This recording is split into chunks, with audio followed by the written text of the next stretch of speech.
आपको निकालना है इसका, तो आपको निकालना है एस का, एस का ऑक्सीकरण संख्या, एस का ऑक्सीकरण संख्या निकालनी है। क्लियर? तो देखिए टोटल जो ऑक्सीकरण संख्या का योग होता है, कोई भी यौगिक है उसके ऑक्सीकरण संख्या का योग 0 के बराबर होता है। ठीक है, और जिसका भी हमको निकालना है उसको मान लेते हैं एक्स।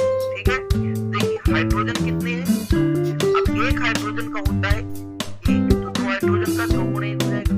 फिर था एस का मानेंगे एक्स, एस का क्या मानेंगे एक्स, क्या मानेंगे एक्स। फिर इसके बाद ऑक्सीजन, ऑक्सीजन का होता है -2, 4 ऑक्सीजन है और -2 इक्वल में आ गया 0। अब इतना ही नहीं, लोगों को यहाँ ये परेशानी होती है कि सर आपने कैसे जाना कि हाइड्रोजन का 1 होता है और कैसे जाना ऑक्सीजन का -2 होता है। देखिए मैं आपको बेसिक समझाना चाहता हूँ।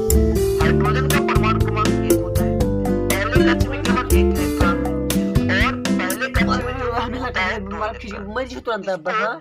पूरा करने के लिए 1 की आवश्यकता है, एक दे भी सकता है और 1 ले सकता है, लेकिन इसको पहले समूह में रखा गया है, इसलिए हाइड्रोजन की ऑक्सीकरण अवस्था जो होती है वो +1 होती है। ठीक है ना। और हम यदि बात करें ऑक्सीजन की, तो ऑक्सीजन की बात करते हैं। देखिए ऑक्सीजन है, परमाणु क्रमांक है 8, तो यदि इसको भरेंगे तो पहले कक्षा में 2 इलेक्ट्रॉन और दूसरे कक्षा में 6 इलेक्ट्रॉन। चूंकि दूसरे कक्षा में होना चाहिए 8, तो देखिए 2 की कमी है, तो 2 लेना आसान है कि 6 देना आसान है, तो 2 लेना आसान है, इसलिए 2 लेता है, इसलिए इसकी ऑक्सीकरण अवस्था -2।